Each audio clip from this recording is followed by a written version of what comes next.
হামলাটা কিন্তু প্রথম ভারত করেছে। আমরা যখন পেহেলগামে হামলাটা দেখি, কোনো রকম প্রমাণ ছাড়া ভারত যদি বলে যে পাকিস্তানের এই পাকিস্তান দায়ী, পাকিস্তানের এই অংশটা দায়ী, আগে প্রমাণ উপস্থাপন করতে হবে। ভারত আমাদের পার্শ্ববর্তী দেশ, তার পাশের পাকিস্তান, এই দুইটি দেশের মধ্যে যদি এরকম একটা যুদ্ধের কোনো পরিস্থিতি দাঁড়িয়ে যায়, সবচেয়ে বেশি তৃতীয় দেশ হিসেবে যে দেশটা ভুক্তভোগী হবে সেটা হলো বাংলাদেশ। আমরা আমাদের জায়গা থেকে কখনোই প্রত্যাশা করি না যে আমাদের পার্শ্ববর্তী দুইটি দেশের মধ্যে যুদ্ধ লাগুক।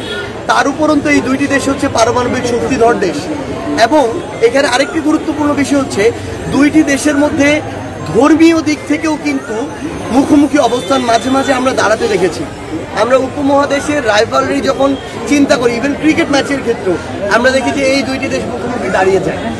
তো এই জায়গায় আবার আপনারা দেখবেন যে ভারতের যে প্রধানমন্ত্রী নরেন্দ্র মোদী, আমরা মাঝে মাঝেই তার বিভিন্ন কথায় কাজের মধ্যে উগ্র সাম্প্রদায়িকতার ছোঁয়া পাই।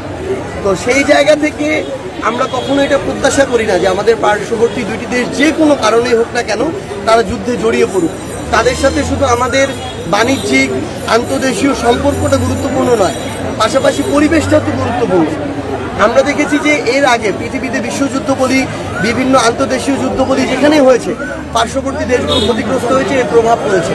তো আমরা চাই এটি যেন না হয়, তারা তাদের জায়গা থেকে ধর্মীয় উস্কানিকে যেন ব্যবহার না করে। হামলাটা কিন্তু প্রথম ভারত করেছে।